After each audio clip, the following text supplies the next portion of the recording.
The attic was dusty and dark. Cobwebs hung like spooky decorations. 10-year-old Lily coughed, waving dust away from her face. She was on a mission.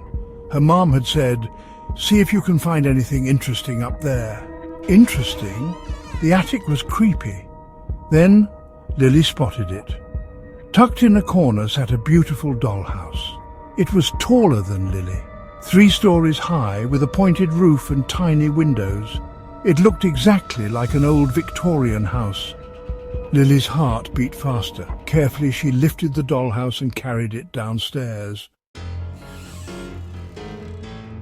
Lily placed the dollhouse on her bedroom floor. It was even more magnificent up close. She gasped.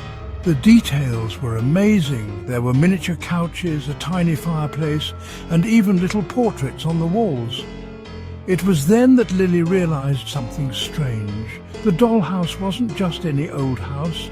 It was an exact replica of Lily's own home. Every room, every piece of furniture, even the paintings on the walls, they were all the same. A shiver ran down Lily's spine. It was cool, but also creepy. Why would someone create a perfect miniature of her house? The thought lingered in her mind as she started to play. Lily spent the entire afternoon lost in her own little world. She moved the tiny furniture, imagining the family who might live there. As evening approached, Lily's mum called her for dinner. "Coming!" she yelled, her eyes still glued to the dollhouse. That's when she saw it. The lights in the dollhouse kitchen were flickering. It was strange because they had been off just a moment ago. Lily reached to touch the tiny lamp, but then she stopped. At that exact moment, the lights in her real kitchen began to flicker too. Lily froze, her eyes darting between the dollhouse and the real kitchen. Coincidence? Maybe. But it was a very strange one. Chapter 4. Shadows Spread. The Unseen Hand. Over the next few days, stranger things started happening. Lily noticed that whenever she moved something in the dollhouse, something in her real house would change too. She moved the tiny dog figurine from the living room to the bedroom. And guess what? Her real dog, Buster, who was sleeping soundly in the living room, suddenly woke up and trotted into Lily's bedroom. It was too much of a coincidence. Lily started feeling scared.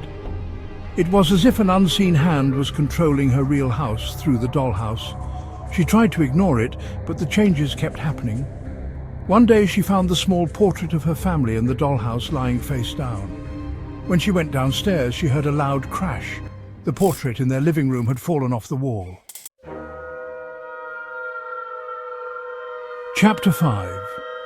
The Unsettling Truth Trapped in the Mirror. Lily knew she had to do something. This dollhouse was more than just a toy, it was a creepy, magical thing. But what could she do? She decided to tell her mum everything.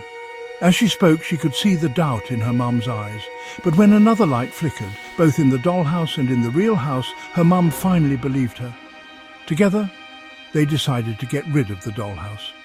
They took it back up to the attic, hoping that whatever strange connection it held to their house would break. But even as they left the attic, a cold shiver ran down Lily's spine. She couldn't shake off the feeling that something was still watching them, lurking in the shadows of the old, dusty attic. The dollhouse was gone, but the unsettling feeling remained. Lily knew deep down that this was not the end of the story.